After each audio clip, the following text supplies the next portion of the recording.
तो हेलो दोस्तों, जय जगन्नाथ। आज मैं और एक ठो नया वैकेंसी जो रिक्रूटमेंट है वो लेके आया हूँ।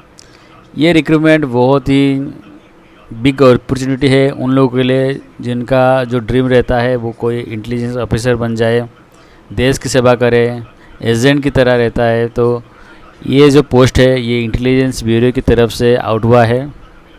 ये मिनिस्ट्री ऑफ होम अफेयर्स की तरफ से आपका जो पोस्ट सिलेक्शन रहेगा। तो इंटेलिजेंस ऑफिसर ग्रेड 2 का है, जूनियर इंटेलिजेंस ऑफिसर। तो आपका ये जो डिप्लोमा ने डिग्री कैंडिडेट अप्लाई करेंगे। इस वीडियो में आपको सारा कुछ डिटेल बताता हूँ। आपके स्क्रीन के सामने देखिए, आपका जो पीडीएफ फाइल है, इंटेलिजेंस ब्यूरो का जो पीडीएफ फाइल है मैंने रखा हूँ। तो ये junior intelligence officer grade 2 technical examination 2025 की वैकेंसी आउट हुआ है। क्लासिफिकेशन से बात करते हैं। इसका जो पोस्ट है, पोस्ट की जो क्लासिफिकेशन है वो general central service group C non gazetted non ministerial के पोस्ट है। इसमें जो पे स्केल लेवल है वो लेवल 4 का है। 25,500 से 81,100 पे मैट्रिक्स है।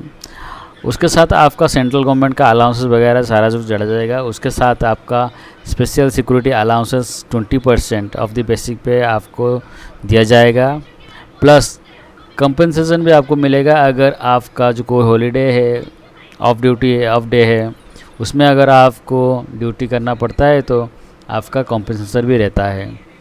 वैकेंसी की बात करते हैं। टोटल वैकेंसी इस पे रखा गया है 394 की वैकेंसी है, जिसमें ये जनरल वालों की 157, ईडब्ल्यूएस वालों की 32, ओबीसी कैंडिडेट वालों की 117, एससी कैंडिडेट वालों की 60 एंड एसटी कैंडिडेट 28 है। इसमें पीडब्ल्यूडी कैंडिडेट अप्लाई नहीं कर सकते हैं। ये सिर्फ अच्छे कैंडिडेट ही अप्लाई कर सकते हैं, कोई भी डिजेबिलिटी पर्सन अप्लाई नहीं कर पाएंगे। क्वालिफिकेशन बात करते हैं तो डिप्लोमा रखा गया है। कैंडिडेट अगर डिप्लोमा पास किए होंगे वो अप्लाई करेंगे। डिप्लोमा कौन से फील्ड में होना चाहिए तो स्क्रीन पे आप देख सकते हैं। इलेक्ट्रॉनिक्स पे होना चाहिए, इलेक्ट्रॉनिक्स टेलीकम्युनिकेशन में, इलेक्ट्रॉनिक्स एंड कम्युनिकेशन और electrical and electronics and information technology और कंप्यूटर साइंस और कंप्यूटर इंजीनियरिंग में आपका ट्रेड पे डिप्लोमा ट्रेड होना चाहिए। और नहीं तो आपका अगर डिग्री है, बैचलर डिग्री है, ग्रेजुएशन टेक्निकल ग्रेजुएशन किए होंगे किस फील्ड में ना electronics, computer science, physics, mathematics या नहीं तो कंप्यूटर एप्लीकेशन में अगर आपका डिग्री है आप भी अप्लाई कर सकते हैं। फ्रेशर कैंडिडेट अप्लाई कर सकते हैं, नो कोई प्रॉब्लम नहीं कि आपका एक्सपीरियंस होना चाहिए। फ्रेशर कैंडिडेट डायरेक्ट अप्लाई कर पाएंगे। 18 to 27 एज रखा गया है। Minimum 18 age and 27 maximum age रखा गया है। तो SC/ST कैंडिडेट जो रिजर्वेशन कैंडिडेट है उनके लिए 5 ईयर की एज रिलैक्सेशन रखा गया है। और उसके साथ आपका OBC के लिए 3 ईयर का। अगर डिपार्टमेंटल कैंडिडेट है, जो कोई डिपार्टमेंट में काम कर रहे हैं, अगर वो एप्लीकेशन फॉर्म भर रहे हैं, उनके लिए 40 years up to 40 years age तक रहेगा। उनका जो सर्विस रहेगा वो 3 ईयर का रेगुलर सर्विस होना चाहिए। उसके बाद वो ही अप्लाई कर सकते हैं, नहीं तो नहीं। तो इसमें डायरेक्ट आप पढ़ सकते हैं एज लिमिट और क्या क्या रखा गया है, सब कुछ ये PDF फाइल पॉज करके चलते हैं, बात करते हैं। इसमें पूरा डिटेल दिया गया है कि person with basement disability PWD candidate apply नहीं कर पाएंगे। तो चलिए बात करते हैं इसका एग्जामिनेशन के बारे में, स्कीम ऑफ एग्जामिनेशन क्या वगैरह है। इसमें आपका जो सिलेक्शन रहेगा वो tyre 1, tyre 2 and tyre 3 exam के बेसिस पे आपका फाइनल मेरिट लिस्ट निकलेगा, आपका सिलेक्शन होगा। तो टायर 1 में आपका जो एग्जामिनेशन है, टायर 1 में ऑनलाइन एग्जामिनेशन रहेगा। MCQ 100 क्वेश्चन रहेगा, 100 मार्क का। इसमें 2 आवर का ड्यूरेशन रहेगा। इसमें जो एग्ज़ाम है इसमें मेंटल एबिलिटी का 25% एंड क्वालिफिकेशन जो ट्रेड बेसिस पे क्वालिफिकेशन रहेगा वो 75% का क्वेश्चन रहेगा। इसमें नेगेटिव मार्क भी रहता है, तो ईच रॉन्ग आंसर के लिए। स्किल टेस्ट उसमें टायर 3 में टायर 2 में स्किल टेस्ट देते हैं, वो 30 मार्क का स्किल टेस्ट रहेगा।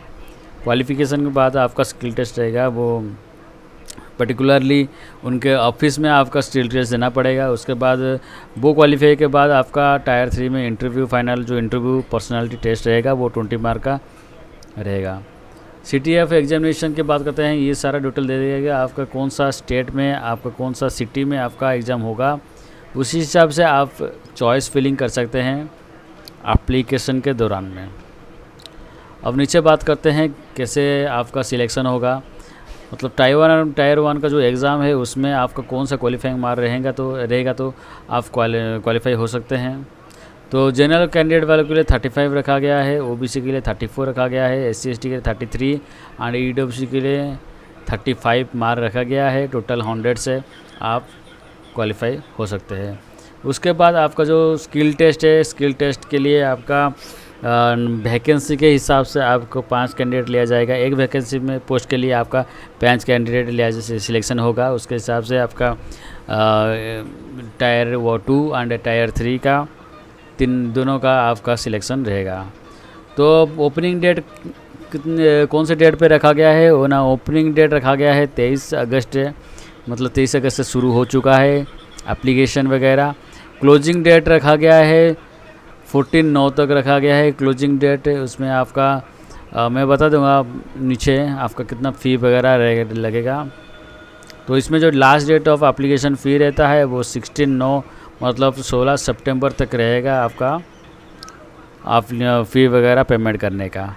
ये जो एप्लीकेशन है आप डायरेक्ट जाके mha.gov.in में जाके, नहीं तो www.ncs.gov.in में जाके डायरेक्ट आप अप्लाई कर सकते हैं।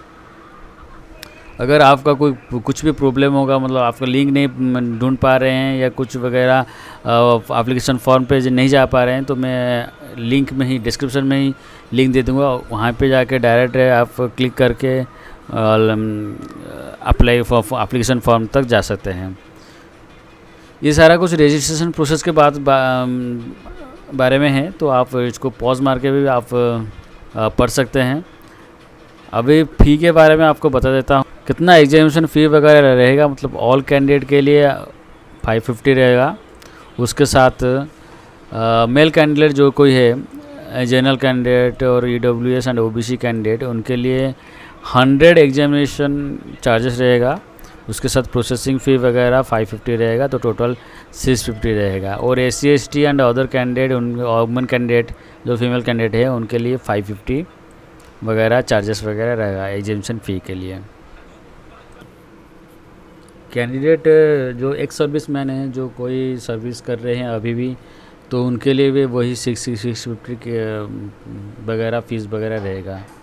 तो मोड ऑफ पेमेंट आप ऑनलाइन कर सकते हैं, नहीं तो ऑफलाइन कर सकते हैं, DD वगैरह भी दे सकते हैं। इसका जो इसमें क्लियरली आपका लिखा गया है कि तो कैंडिडेट www.mha.gov.in और ncs.gov.in में जाके ही कैंडिडेट आप अप्लाई कर सकते हैं, और कोई दूसरा मोड अप्लाई करने के लिए नहीं होगा।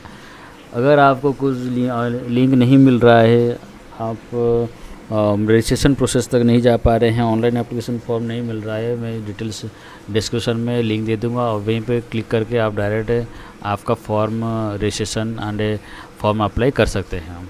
तो इसी तरह मेरे चैनल पे सब्सक्राइब कर दीजिए। इसी तरह मैं दूसरा कुछ वैकेंसी लेके आऊँगा, दमदार वैकेंसी लेके आऊँगा। तो जय जगन्नाथ, धन्यवाद।